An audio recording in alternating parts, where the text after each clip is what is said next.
தமிழகம் எங்கும் Max gold cash for your gold. Max gold நீங்க தங்க மட்டும் இல்லைங்க, பிளாட்டினம், டைமண்ட், சில்வர், ரூபினி எதை வேணாலும் விற்கலாம். உங்களுக்கான பணம் ரொக்கமா கையிலயோ இல்லைன்னா பேங்க் அக்கௌண்ட்லயோ உடனடியாக செலுத்திடுவாங்க. மார்க்கெட் மதிப்பை விட 100 ரூபாய் ஒரு கிராமுக்கு உங்களுக்கு கூடுதலாக கிடைக்கும். தமிழ்நாடு முழுக்க டோர் ஸ்டெப் சர்வீஸும் இவங்க ப்ரொவைட் பண்றாங்க. உங்களுக்கு கோல்ட விற்கணும்னு அதுக்கு ஒரே ஒரு பெஸ்ட் பிளேஸ் மேக்ஸ் கோல்டு தான். கால் 04445454545.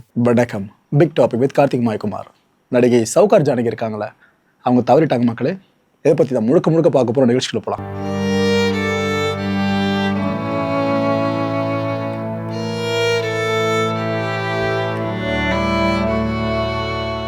94 வயதான பழம்பெரும் நடிகையான சவுகார் ஜானகி அவர்கள், இவங்களுக்கு சமீபத்தில் வயது முதிர்வு காரணமாக உடல்நல பிரச்சனை ஏற்பட்டிருந்துச்சு. இவங்கள ஹாஸ்பிட்டலைஸ் பண்ணியிருந்தாங்க. முடிஞ்ச அளவுக்கு டாக்டர்ஸும் எவ்வளோ ட்ரை பண்ணாங்க, பட் பேட் லக், காப்பாற்ற முடியலைங்க. இவங்க காலமான விஷயத்த அவங்க ஃபேமிலி சைட்லேருந்து இப்போ அறிவிச்சிருக்காங்க.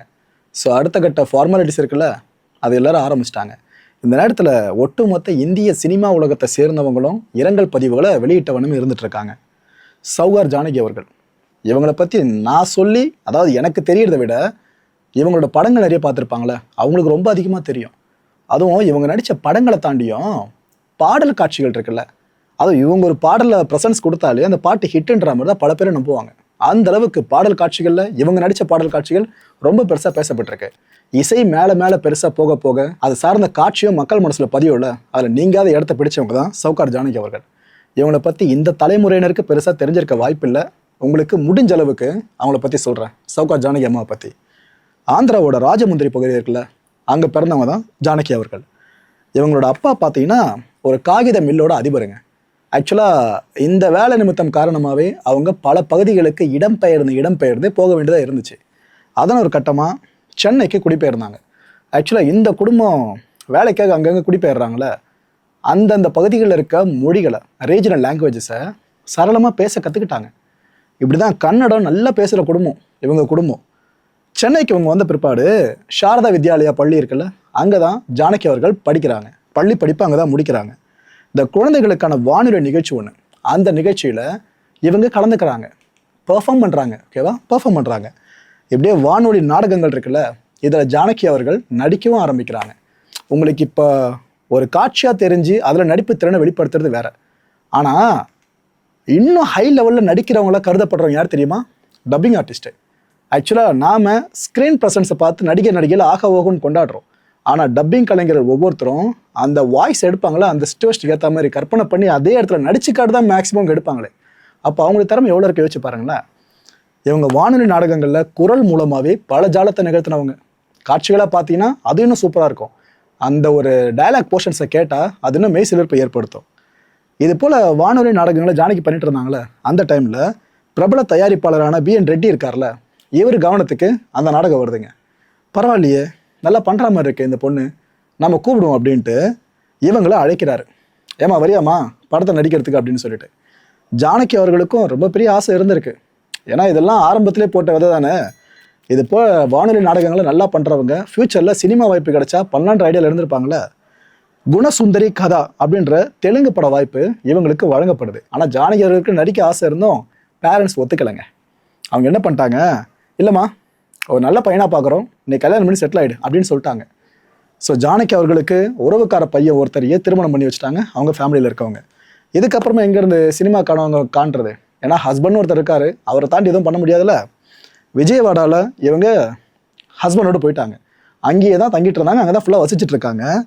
ஒரு கட்டத்தில் இவங்களோட ஹஸ்பண்ட் இருக்கார்ல, இவருக்கு சரி நல்ல வேலை ஒன்று கிடைச்சா நல்லா இருக்குமே, சென்னைக்கு போகும். இப்போ மட்டும் இல்லைங்க, அப்போவே நம்ம மதராசப்பட்டினம் இருக்குல்ல, அதாவது அதோட மத்திய பகுதி இருக்குல்ல, இங்கே தான் பல பேரும் வருவாங்க. சினிமா பயணம் சார்ந்தா இருக்கட்டும், அதனால தென்னிந்திய நடிகர் சங்கம்னு சொல்லுவாங்க பாருங்க. ஒட்டுமொத்த சவுத் இந்தியாவுக்கு சினிமா கேபிட்டல் இந்த மதராசப்பட்டினம், சென்னை தான். ஸோ அப்பேற்பட்ட இந்த இடத்துக்கு அவங்க ஹஸ்பண்ட் வராங்க, ஒரு நல்ல வேலை கிடைச்சா நல்லா இருக்குமே அப்படின்ட்டு. அதே டைமில் தன்னோட சினிமா ஆசை இருக்குல்ல, இதை ஜானகி அவர்கள் வெளிப்படுத்துகிறாங்க. கடைசியில் சென்னை வந்தால் தான் சினிமா வாய்ப்பும் கிடைக்கும் இல்லையா, சென்னைக்கு வந்துட்டாங்க ஜானகி அவர்கள். ஏற்கனவே மிஸ் பண்ண வாய்ப்பை திரும்ப நம்ம மிஸ் பண்ணிடக்கூடாதுன்னு அந்த வாய்ப்பை உருவாக்க ஆரம்பிச்சிட்டாங்க. வந்தவங்க நேராக வேறு யாரை பார்க்க போயிருப்பாங்க? கரெக்ட், இவங்களை முதல்ல அடையாளம் கண்டுபிடிச்சார் பார்த்தீங்களா, BN ரெட்டி அவர்கள். அவங்கள தான் இந்த முறை சந்திக்கிறாங்க. சந்திச்சுட்டு, சார் இது போல் அன்றைக்கி என்னால் முடியாமல் போயிடுச்சு, இப்போ நான் பண்ணலாமான்னு வாய்ப்பு கேட்குறாங்க. ஆனால் அப்போ அவர்கிட்ட ப்ராஜெக்ட் இல்லாமல் இருக்கவே அவரோட தம்பி நாகிரெட்டி இருக்கார்ல, இவர்கிட்ட சிபாரிசு பண்ணுறாரு.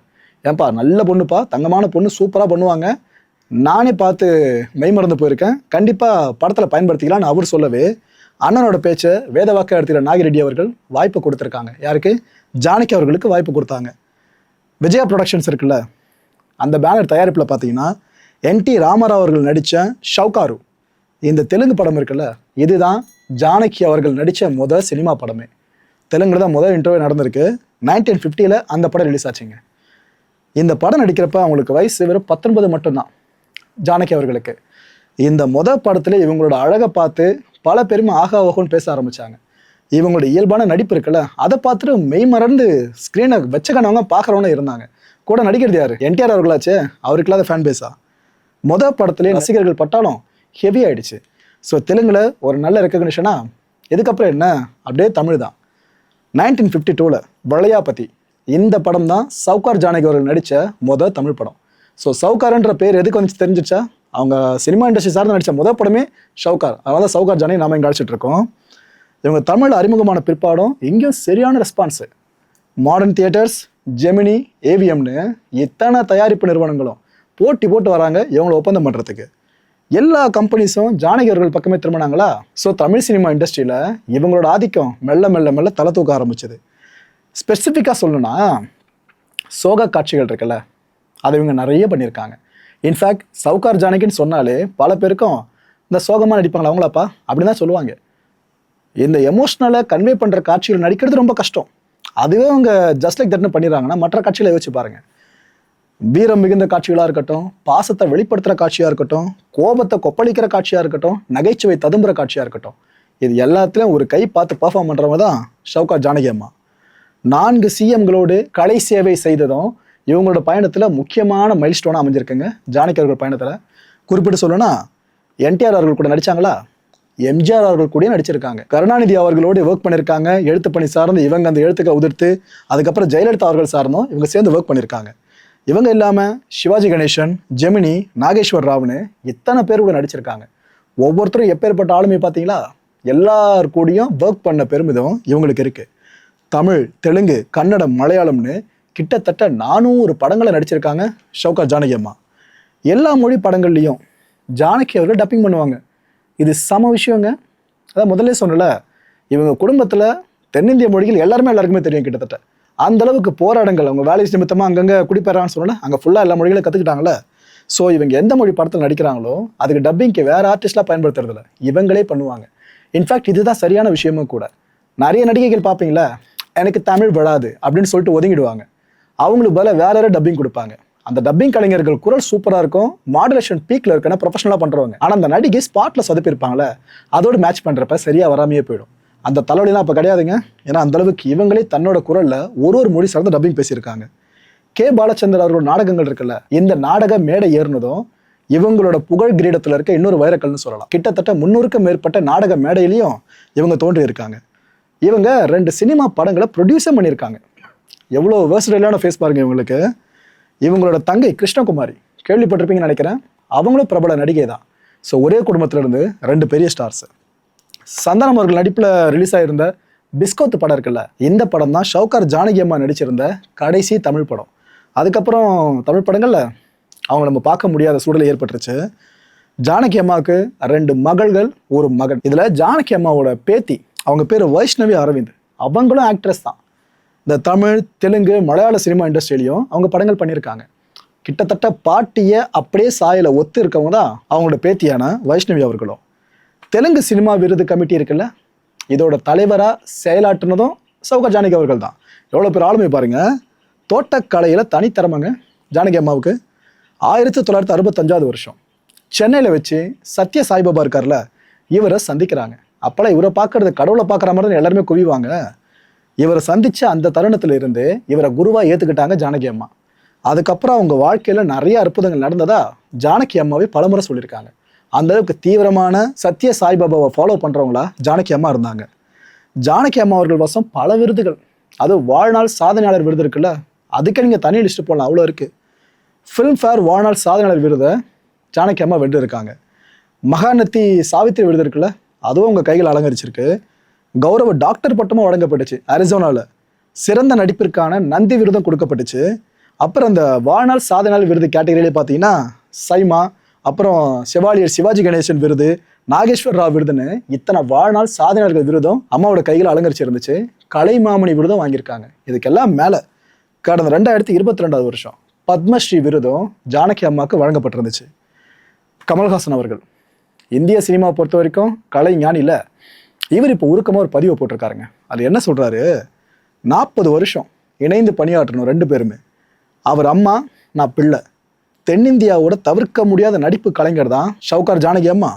அன்னை பிம்பம் ஒன்று விடை பெற்றுடுச்சு, கண்ணீரோடு வழி அனுப்புறேன்னு கமல்ஹாசன் அவர்கள் உருகி இருக்காங்க.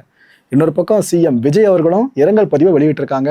ஒட்டுமொத்த இந்தியன் சினிமா இண்டஸ்ட்ரியும் ஷவுகார் ஜானகி அம்மா சார்ந்த இரங்கல் பதிவுகளை வெளியிட்டவனமே இருந்துட்டு இருக்காங்க. ஜானகி அம்மாவோட கண்கள் இருக்குல்ல, அது போதும் மக்களே, அது பெர்ஃபார்ம் பண்ணும் பயங்கரமா. நாம் இப்போதான் ஃபகத் ஃபாசிலோட கண்கள் ஆக்டிங்கை பார்த்து ஆஹா ஓகோன்றோம். ஆனால் அப்போல்லாம் ஜானகி அம்மா தான். குறிப்பிட்டு சொல்லலாம் 2 பாடல் காட்சிகளை மட்டும் சொல்கிறேன், நேரம் இருந்தால் பாருங்க. பார்த்த ஞாபகம் இல்லையோன்னு ஒரு பாடல் வரும் பார்த்தீங்களா, சிவாஜி கணேசன் அவர்கள் அமர்ந்தபடியே ஃபுல்லாக பர்ஃபார்ம் பண்ணிட்டு இருப்பாப்புல. அப்போ ஸ்டேஜில் மைக்கும் கையுமா ஒரு அம்மா பர்ஃபார்ம் பண்ணிட்டு இருப்பாங்க. ஜானகி அம்மா தான். சட்டலாக இருக்க அந்த பர்ஃபார்மன்ஸ் பயங்கரமாக அவங்கள சுண்டி இழுக்கும் மக்களே, அந்த பாட்டுக்குள்ள உங்களை இழுக்கும். இன்னொரு பாட்டு எனக்கு ரொம்ப பர்சனல் ஃபேவரட், பல பேருக்கும் பிடிச்ச பாட்டுன்னு நினைக்கிறேன். மாலை பொழுதின் மயக்கத்திலே சாங் இருக்குல்ல, அந்த பாடல் காட்சியில் அம்மாவோட கண்கள் இருக்குல்ல, அது அந்தளவுக்கு பெர்ஃபார்ம் பண்ணும். ஒரு நல்ல தலைவருக்கோ நல்ல கலைஞனுக்கோ சாவே இல்லைங்க.